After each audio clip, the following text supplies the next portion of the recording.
ดด้วยทินเนอร์เช็ดทำความสะอาดด้วยทินเนอร์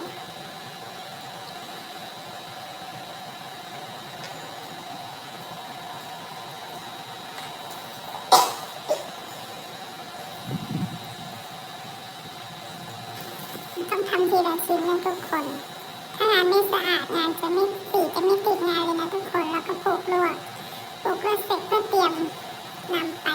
พ่น